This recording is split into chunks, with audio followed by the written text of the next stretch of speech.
Shannon Bryant, Virtual and Blended Learning Coordinator here, and today we are going to be looking at how to introduce a lesson using Nearpod. Let's do it. So these are the Nearpod tools that I like to use when I'm introducing a lesson. We're going to look at a couple of these together to see why you might choose each one. But remember, your purpose for introducing that lesson is to grab your students' attention, get them excited about what they're going to learn, and maybe even pre-assess where they're at. Let's do this. So from the list that I showed you earlier, these are the tools, the resources from Nearpod that I use that I found I need to follow up with a collaboration board or some type of questioning activity. The reason being that I can't get feedback from my students when they engage with these. Well, technically, with Flipgrid, if I'm giving them the Flipgrid with a video that I have in it and that I want them to respond with video, that I would get some feedback. But I might want to have a specific question about that experience just so I can see where they're at. BBC videos is another great one that you can use. They've got some lovely videos in there. I'm going to open it up so you can just see a little bit of all that they have to offer. You've got all of these different topics that you can search by, which is pretty interesting. But it is a video that kids will watch on their own on their device, or you can project this for everybody to see if you're doing a live whole group instruction. Web content can be any link, but again, you don't control it. The kids are driving it on their side, so you might want to consider having something for them to do. And the Nearpod 3D, I wanted to open that up so you take a look at it.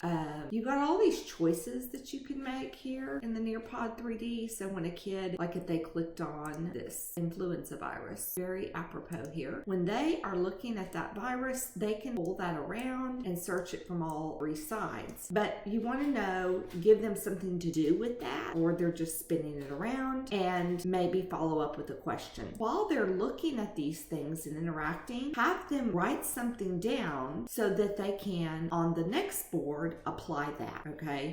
Either it's through the draw tool or the collaborate tool. You can put a link, so if you use a video content here, you could put a link to that on the following board if you want them to look at it again as a reminder. So what kind of prompts or questions are you going to give them? This is something you need to think about when you're designing your lesson. So it could be a question that you have for them to answer, but it also could be just having kids come up with some really good questions. To get them to do open-ended questions, I tell them you have to start your question with how, why, or what if. You could say, what are some things that you notice or wonder as you're looking through this? And they're going to write that down on paper and then be prepared to respond to the next slide. From looking at this, maybe it's text that they're reading or a video that they're watching or whatever, the matching game, whatever.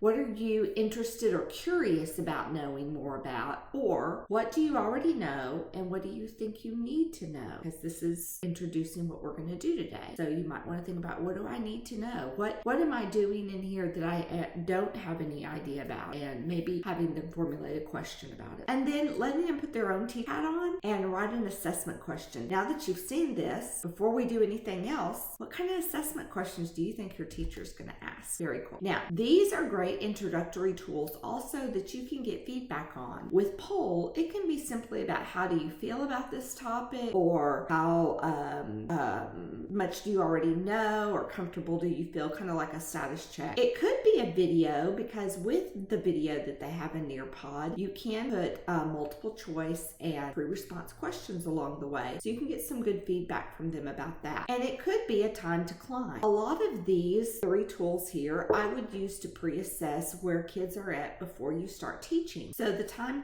to climb is a quick quiz feature turned into a game show where kids could have questions over the previous day's lesson to see how prepared they are for today, maybe tapping some prior knowledge and helping them remember. I hope you've enjoyed this video, and if you have, make sure you like us and subscribe.